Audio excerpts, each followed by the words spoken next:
Hey everybody, welcome back to Coach's Corner for our fourth episode. Here I am sitting with Coach Middlecoffer, defensive coordinator of the football team. How you doing, Coach? Good, man. How are you? I'm doing pretty good. All right, let's go ahead and get started real quick. Last week, Dutchtown region play in the game. Talk to me about that game a little bit. We forced a few turnovers. We did. We played, I thought, probably the most physical game of the year. Came out excited to be there. They knew that we were, 8-1 at the time, and, we didn't want to let this season go without getting in the playoffs, so they knew there was a lot on the line, and they prepared well during the week, came out and executed the game plan, and we were very physical, and were able to get a big lead and hang on to it, and was extremely proud of them. The players came out and executed real well. Now, turnovers have been a big part of this defense this year. Forced 26 turnovers. Okay. So how has that kind of played into the game plan on defense? Stress it. We practice it. I mean, you can't force turnovers if you don't practice it. We practice it every day. So we know that when we can make the other team turn the ball over 2 or 3 times, it gives that many more possessions to our offense, puts us in a much better position to win the game, because percentages show the more you force other teams to turn the ball over, you greatly enhance your chances of winning. Now, the first time we played Dutchtown, I'm going to go back to Dutchtown real quick. The Mm-hmm. first time we played Dutchtown, their quarterback threw for over 350 yards and 3 touchdowns. Mm-hmm.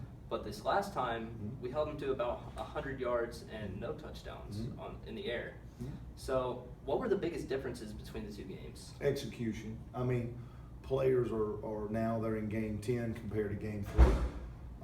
We had a few injuries earlier in the year where a couple of people didn't play. That was veteran players that were out. The younger players were really young then. We had all sophomores and freshmen secondary that game, and it showed. But now our freshmen and sophomores are now sophomores and juniors because we played so many games at this point. So we executed better. We didn't let the elements mess with us. We didn't let the rain and all that. It didn't matter. We just went out and played. And, so sometimes you have to play when it's hot, cold, rain, whatever. You got to go out and play, and they did. They did a great job. So now at this point in the season, with kind of some of the younger players like sophomores kind of playing like juniors, I've heard you and Coach Phillips both say that a few times. Mm-hmm. Where's the biggest strength on this defense? We're pretty strong. We're pretty solid in all areas, but I think our strength is probably our defensive line. We've got Matt Hill and Spiaka are in there, and then Fogg comes in some, and we got a lot of speed on the edge with Anthony, and then Brandon Kim comes in, and a lot of seniors there, but Foggy and Hill are juniors, and then in the back end, we've got some guys like Cole, who's got a lot of experience, Philip Hoffman, who's got a lot of experience, Marcel Ray and Mullins are the 2 seniors, and then in linebacker, I've got 5 guys that I could play at any. I got Turner Bolin, I've got Garrett Houston, I've got Chase Lance and Tucker Holly, who are seniors, and then Michael Runyon, and then at the linebacker spot, the dog spot, we call it. We've got Melvin Broomfield and Ryan Cox, who's a sophomore, but he's played a lot. So we've got a lot of good, solid high school football players on that side of the ball, and our coaching staff does a great job of getting them lined up and understanding situations. We go out and play. So you mentioned a lot of seniors on that defense. Mm-hmm. How have the seniors really helped to get this team to where it is now? There's maturity, a lot of playing time. Our seniors have got a lot of playing time, and they're not, nervous on Friday nights. And, experience is everything, and they help the young guys make that transition easier. And then next year, since we've played so many young guys, they'll be ready we'll have some younger players. But that's how we've played so well. The seniors have just made everything, a lot more.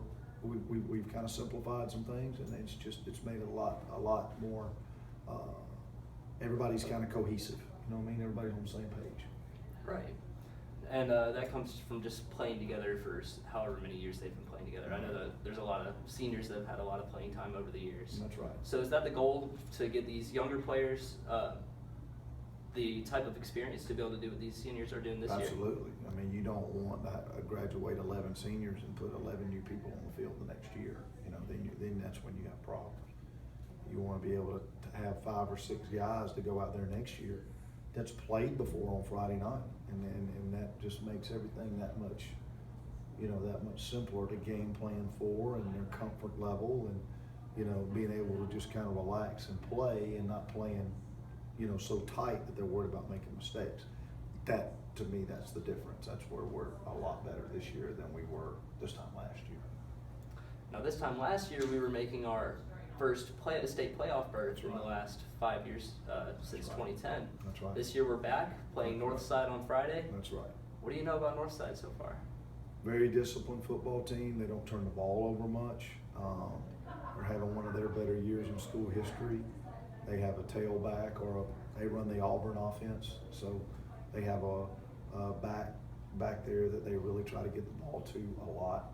Quarterback is very, very elusive, can make you miss.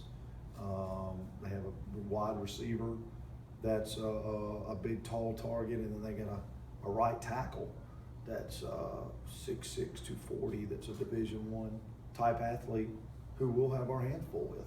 So we just got to make sure that we're gap sound and we do our job, and if we do our job, then everything will kind of fall into place.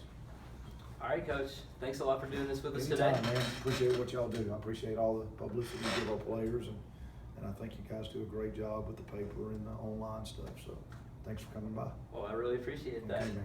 Thanks for Thank you. joining us this week, y'all. See you again next week.